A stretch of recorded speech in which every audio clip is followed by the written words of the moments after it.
I believe the contract extension is a good idea. Like, he was being grossly underpaid, and I think I could have made a case that he would have had, as good a guy as he might seem, there would have been a compelling case for him not to show up for training camp if he didn't get a new contract. It might have been highly irresponsible for him to play under the terms of the previous contract.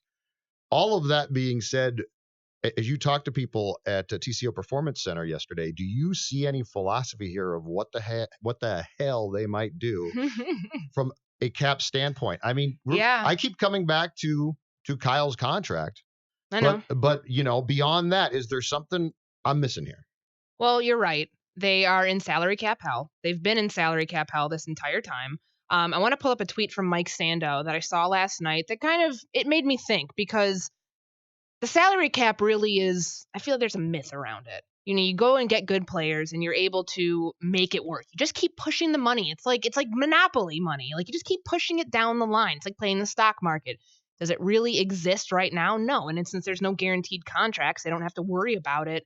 Unless it's guaranteed money, unless it's signing bonuses, unless it's anything guaranteed. Mm-hmm. So what Sando said, he said the Vikings paid Cousins and re-signed all their guys. The Packers paid Rodgers and were the first in line to pay free agent pass rushers. Finding cap room usually is not the problem. Finding really good players usually is the problem. The cap is overrated. I completely agree with that, because the Vikings are either operating in a completely alternate universe or they're abiding by this principle. It really is overrated. Yeah, they have above $2 million right now in cap space. They have to pay their draft class. How the heck they're going to do it? Yes.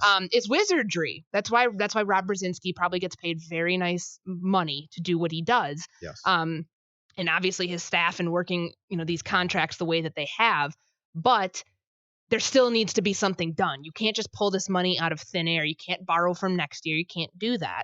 Mm-hmm. So when I was on Purple Daily with you yesterday, we were talking about, is Kyle Rudolph the answer here? And I went ahead and asked him, just to see if anything really changed from that Sunday before the tampering period opened.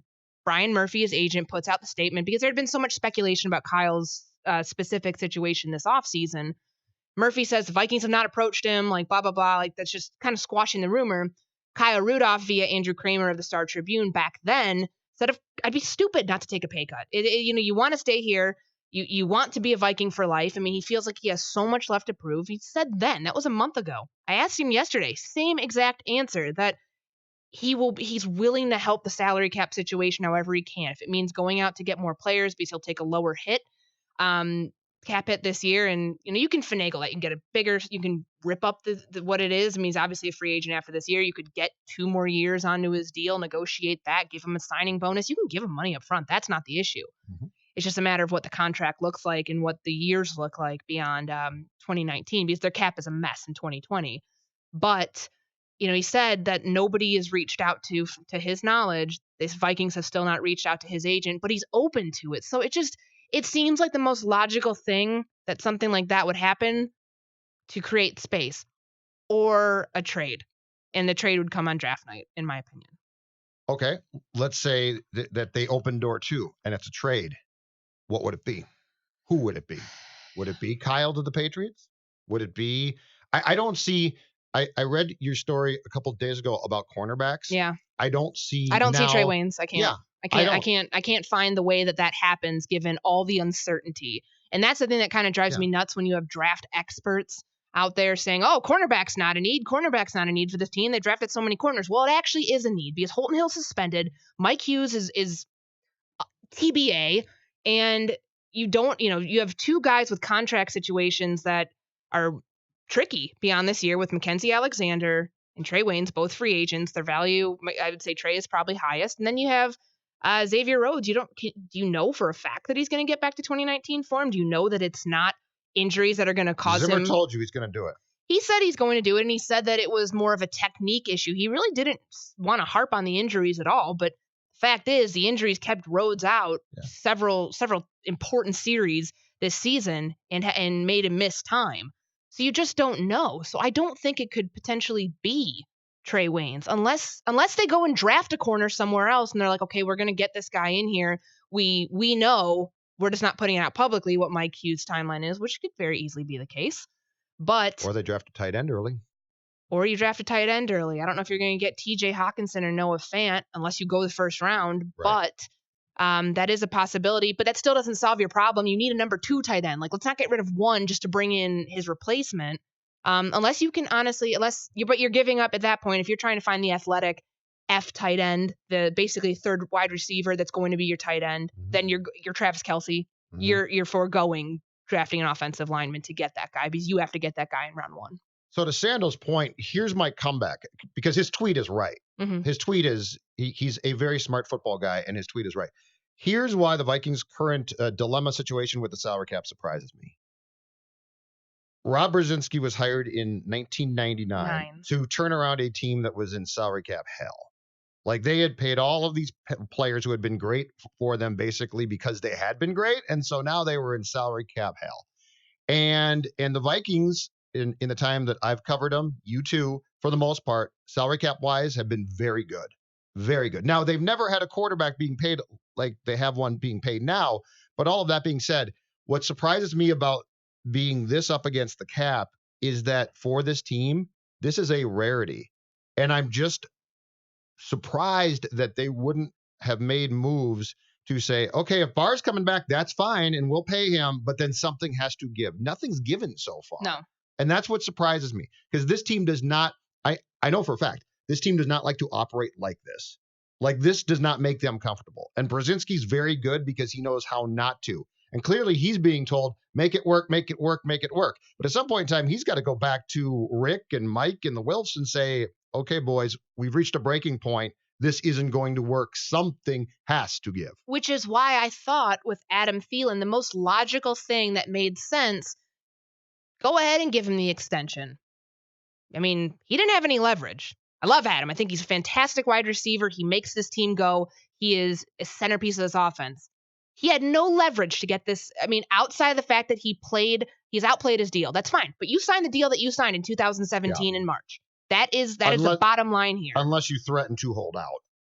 Blake Barrett said on this show that it was not like Adam. That's not his character, because we were talking about Le'Veon Bell. We were talking about the Antonio Brown situation, both Matthew Collar and I, and kind of alluded to right there that Adam wasn't going to hold out. And I think that in speaking with people behind the scenes, that was always the case. He wasn't going anywhere. He wasn't going to hold out. They knew this was eventually going to get done. But you think, okay, half the times when teams extend guys, they get salary cap relief. Well, they didn't get anything here. And I remember, texting with some people on Friday trying to figure out, okay, what does his cap hit look like? And it was before he actually signed the deal, so they were still ironing out some of the specifics over the weekend. And I was told his cap hit's probably going to stay around the same. And I was like, okay, then something else has to happen here via a trade or a restructure elsewhere. We're just running out of guys that, unless there's something, someone posed an idea to me this morning on Twitter. It's like, okay, well, what if you draft, you draft Jonah Williams or you draft Cody Ford and then you can release Riley Reif. I'm like, good Lord, that's robbing Peter to pay Paul. That just doesn't make any sort of sense where, you don't want to mess with the offensive line to fix your cap situation right now. That still hits your cap though, correct? Well, I'd have to look at the specifics of what that dead money was. I think if you release, or you can trade him. That's fine too. Like, it's probably a trade would make more sense. Rudolph is the easiest one because it's nothing. Mm-hmm. He's gone. Yeah, it's no more guaranteed money on That's the what deal. I keep going back to is are you going to make this move with a guy that gives you serious cap room? Rudolph does. Something's got to give. Yeah. And the fact that Adam Thielen's deal did not give them anything back in return as far as relief just shows that there's still work to be done. And they're going to be working. I know. And I mean, I thought that cap hit could have at least come down to about 4.5, 5. Mm-hmm. You give them a ton of money up front, and then you're able to, which you can still do. I know that there was kind of the speculation, okay, does the money come after Kirk gets his essentially? No, you can do it now. It's just a matter of what that cap hit is and how much pressure that puts.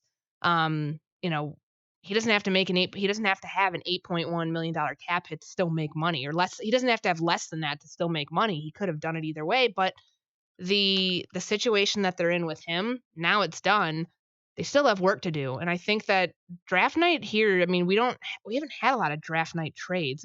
Correct me. Like, I've been on the beat for 2 years. We didn't have it either year, but what's the last draft night trade that they were a part of? In terms of actually big players.